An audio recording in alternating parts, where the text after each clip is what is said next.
ನಮ್ಮ ಈ ಪ್ರಯಾಣವು ದ್ವಾರಕಾ ದೇವಾಲಯದ ಮನಮೋಹಕ ತಾಣ ಶ್ರೀಕೃಷ್ಣನ ಕಥೆಯೊಂದಿಗೆ ಪ್ರಾರಂಭವಾಗುತ್ತದೆ. ದರ್ಶಕರು ದೇವಾಲಯಗಳ ಸುಂದರ ವಿನ್ಯಾಸವನ್ನ, ಸಣ್ಣ ಸಣ್ಣ ಶಿಲ್ಪಕಲೆಗಳನ್ನ ಮತ್ತೆ ಕೃಷ್ಣನ ಜೀವನದ ಕಥೆಗಳನ್ನು ಊಹಿಸುವ ರಂಗಿನ ಚಿತ್ರಗಳನ್ನ ವೀಕ್ಷಿಸುತ್ತಾರೆ. ಮುಂದೆ ಸಾಗಿದಂತೆ ದೇವಾಲಯಗಳ ಶ್ರೀಮಂತ ಇತಿಹಾಸಕ್ಕೆ ಧುಮುಕುತ್ತೇವೆ.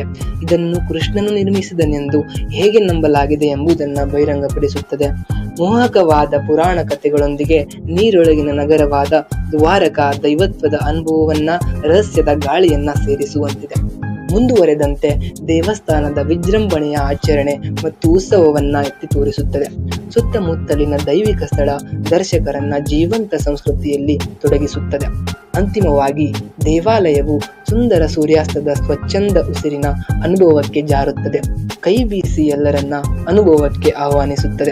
ಅದರ ಗೋಡೆಗಳಲ್ಲಿ ಪ್ರತಿಧ್ವನಿಸುವ ಆಧ್ಯಾತ್ಮಿಕ ಶಕ್ತಿ, ಹಾಗೆ ಸುಂದರವಾಗಿ ಹೆಣೆದಿರುವ ಇತಿಹಾಸ ಮತ್ತು ಭಕ್ತಿಪೂರ್ವಕ ಹೃದಯದ ಮೂಲಕ ಆಕರ್ಷಣಾ ಪ್ರಯಾಣವನ್ನ ಸೇರೋಣವೇ?